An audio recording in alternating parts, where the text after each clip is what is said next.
Hello viewers, আসসালামু আলাইকুম। আপনারা চাইলে মাত্র কয়েক মিনিটের ভিতরে কিন্তু এরকম একটা বাইক চালানো শিখতে পারেন। তো সেটা কিভাবে শিখবেন বা কিভাবে বাইকটা চালাতে হয়, এ টু জেড সবকিছু থাকতেছে এই ভিডিওর মাধ্যমে। তো ভিডিওটা শুরু করা যাক। প্রথমে আমি আপনাদেরকে বাইকের বেসিক জিনিস সম্পর্কে কিছু দেখাবো। আমার কাছে ২ টা বাইক আছে। একটা হচ্ছে সুজুকি নেকেড ভার্সনের এবিএস, এই যেটা দেখতেছেন এটা হচ্ছে এবিএস। আরেকটা আছে হচ্ছে নন এবিএস এবং এটা হচ্ছে কার্বোরেটর ইঞ্জিন, আর এটা হচ্ছে এফআই ইঞ্জিন। দুটো বাইকই কিন্তু দেখতে একই রকম সেম বা সবকিছুই প্রায় সেম, শুধুমাত্র আপনার এখানে হচ্ছে এক্সট্রা কিক পাবেন, যেটার সাথে এই যে এক্সট্রা একটা কিক আছে, আর আমার ওই এবিএস এর সাথে কোনো কিক নাই। আর হচ্ছে মাইলেজটা একটু কম বেশি হতে পারে, এই আর কি ডিফারেন্স। এছাড়া কিন্তু আহামরি কোনো ডিফারেন্স বাইক দুটোর ভিতরে নাই। আচ্ছা, বাইক সম্পর্কে আমি আপনাদেরকে প্রথমে কিছু জিনিস দেখাই, তাহলে বুঝতে পারবেন। আচ্ছা, প্রথমে গাড়ির বেসিক জিনিস সম্পর্কে আপনাদেরকে কিছু ধারণা দিই। প্রথমে আমি জাস্ট মিটারটা অন করলাম। মিটারটা অন করার পর প্রথমে যেটা দেখতেছেন এটা হচ্ছে গিয়ার, কত গিয়ারে আছে সেটা এখান থেকে দেখতে পারবেন।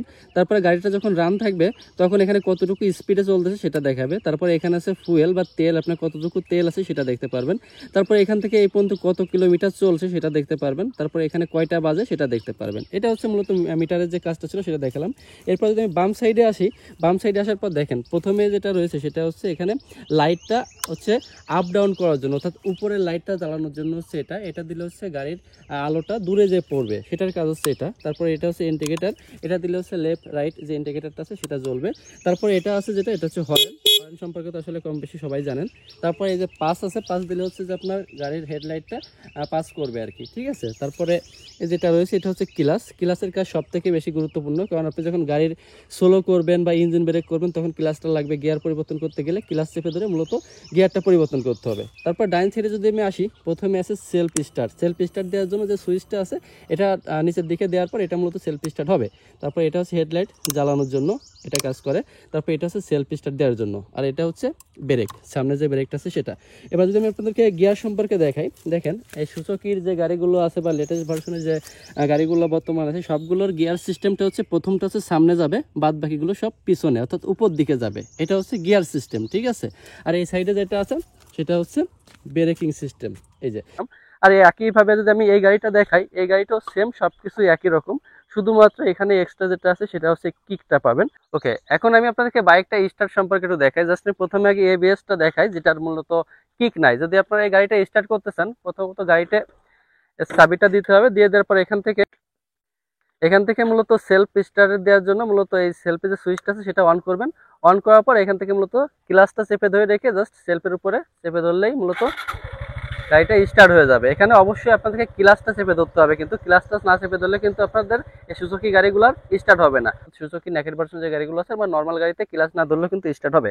আর যদি আমি এই কার্বোরেটর ইঞ্জিন যেটা, এটা যদি আমি স্টার্ট সম্পর্কে একটু দেখাই তাহলে বুঝতে পারবেন। এটা আপনার দুইভাবে স্টার্ট করতে পারবেন।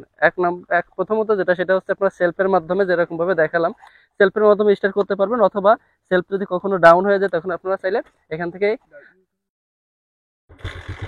ওকে এই কিক ব্যবহার করে মূলত এটা দিয়ে স্টার্ট দিতে পারবেন। দুটোরই কিন্তু সেম ক্যাটাগরি, শুধুমাত্র হচ্ছে যে আপনারা স্টার্ট দেওয়ার জন্য কিক ব্যবহার করতে পারেন, আর ওটাতে কিক নাই কোনো, ওটা শুধুমাত্র সেলফের মাধ্যমে স্টার্ট হবে। এখন আমি জাস্ট গাড়িটা একটু আপনাদেরকে রান করে দেখাই, মূলত গাড়িটা কিভাবে রান করবেন।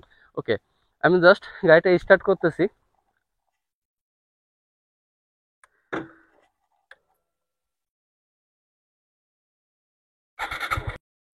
আচ্ছা, প্রথমে আপনাদেরকে যেটা করতে হবে, পিক আপটা একটু বেশি পরিমাণে ধরতে হবে, আর হচ্ছে ক্লাসটা আস্তে আস্তে করে ছাড়তে হবে, ঠিক আছে। গাড়িটা আমি আগে নিউট্রাল করে নিই, তাহলে আপনাদেরকে ভালো বোঝাতে পারবো।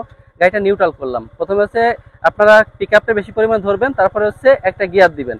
গিয়ার দেওয়ার পর ক্লাসটা আস্তে আস্তে ছাড়বেন। যদি ক্লাসটা হুপ করে ছেড়ে দেন, দেখেন আমি আপনাদেরকে দেখাই, গাড়িটা কিন্তু হুপ করে বন্ধ হয়ে গেছে। আপনারা অনেকে এই ভুলটা করেন যে ক্লাসটা দুম করে ছেড়ে দিলেই কিন্তু গাড়ির স্টার্টটা বন্ধ হয়ে যাবে। তো আপনারা জাস্ট যেভাবে গাড়িটা ছাড়বেন সেটাই আমি আপনাদেরকে দেখাচ্ছি।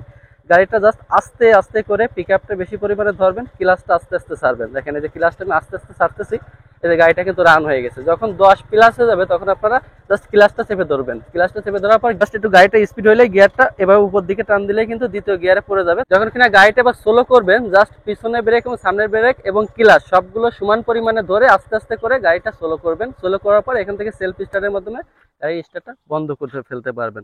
তো এভাবে চাইলে আপনারা খুব দ্রুত একটা বাইক চালানো শিখতে পারেন। বাইকের যে বেসিক জিনিসগুলো ছিল আমি আপনাদেরকে বোঝানোর চেষ্টা করছি। আপনারা জাস্ট এভাবে ট্রাই করবেন। আরো একটা বিষয় আপনাদেরকে বলে রাখি, আপনারা ফাঁকা জায়গায় ট্রাই করবেন যেখানে মাঠ বা অনেক জায়গা আছে। আমি যেহেতু গাড়ি চালাতে পারি সেই ক্ষেত্রে জাস্ট আমি ছোট জায়গায় দেখালাম আপনাদেরকে। আর অবশ্যই সেফটি ব্যবহার করে গাড়িটা চালাবেন। তো ধন্যবাদ আপনাদেরকে ভিডিওটা সম্পূর্ণ দেখার জন্য। যদি ভালো লাগে আমাদের ইউটিউব চ্যানেল এবং ফেসবুক পেজ ফলো করে পাশে থাকতে পারেন। ধন্যবাদ সবাইকে।